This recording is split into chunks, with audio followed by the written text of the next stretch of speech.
Saúde mental, hoje em dia, é impossível não falar sobre isso, né? E a nossa conversa de hoje vai mergulhar num ângulo bem específico. Como é que os princípios da fé cristã podem, de fato, oferecer uma base, uma estrutura mesmo, para a gente encontrar bem-estar no meio de toda essa loucura do mundo moderno? Olha, não é segredo para ninguém. A gente vive numa época com ansiedade, depressão, estresse, parece que está em todo lugar. E aí, a busca por um equilíbrio, por um pouco de paz mental, virou uma jornada para muita gente. É exatamente aí que essa nossa análise entra, sabe? Para entender melhor esse cenário.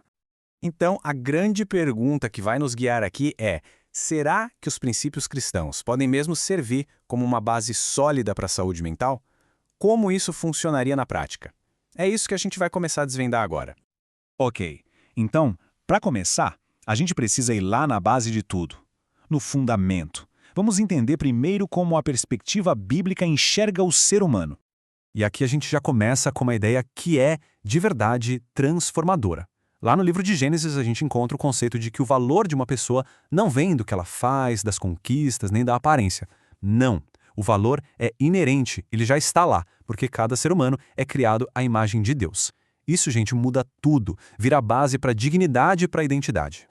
E essa visão não separa a gente em pedacinhos, sabe? Ela é completa, enxerga um ser humano integrado, corpo, alma e espírito.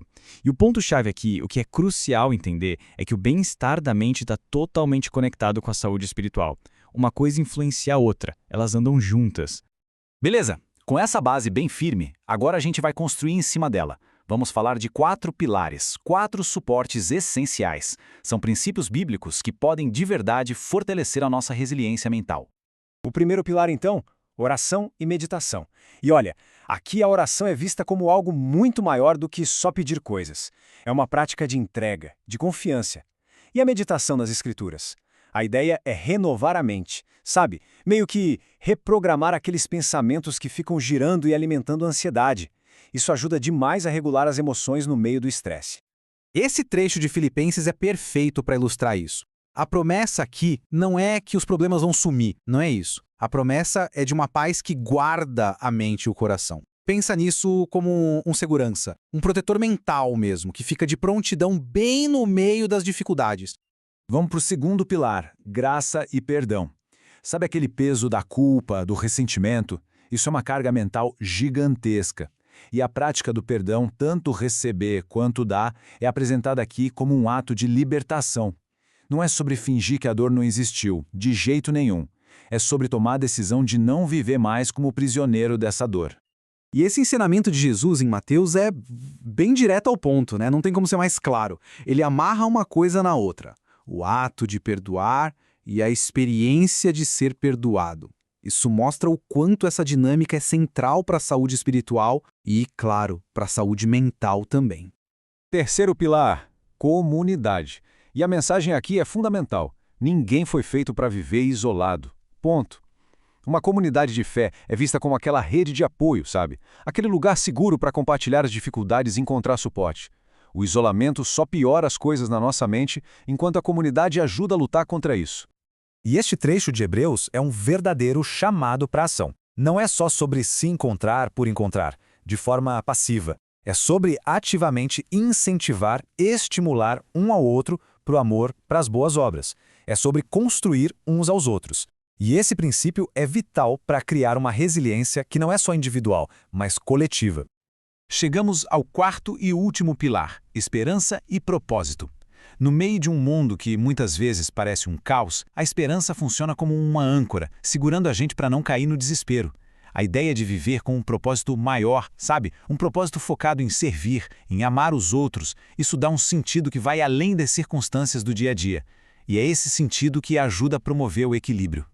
Essa promessa de Jeremias é uau! É uma das mais poderosas da Bíblia quando o assunto é esperança. A simples ideia de que existe um plano bom, um plano que não é para nos prejudicar, mas sim para dar esperança e um futuro, isso dá uma base incrível para a gente encarar as incertezas da vida, né?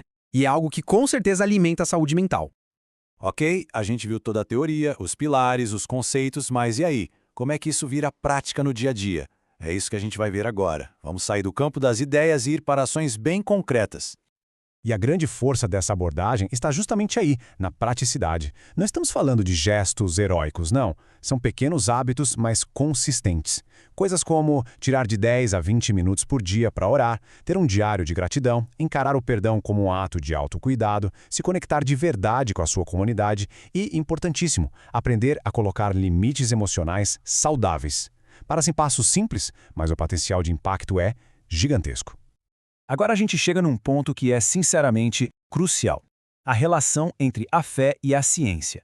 A perspectiva que vamos explorar aqui é que elas não são inimigas, muito pelo contrário. Elas não só podem, como devem trabalhar juntas. Essa parceria fica bem claro aqui. Pensa assim, de um lado, a fé, que oferece aquela base espiritual, a esperança, a comunidade.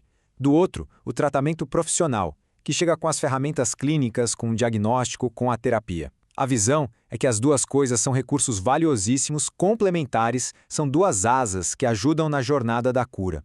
E, para isso não ficar só na teoria, a fonte que a gente está analisando compartilha uma história pessoal muito forte, que mostra direitinho como essa parceria funciona na vida real.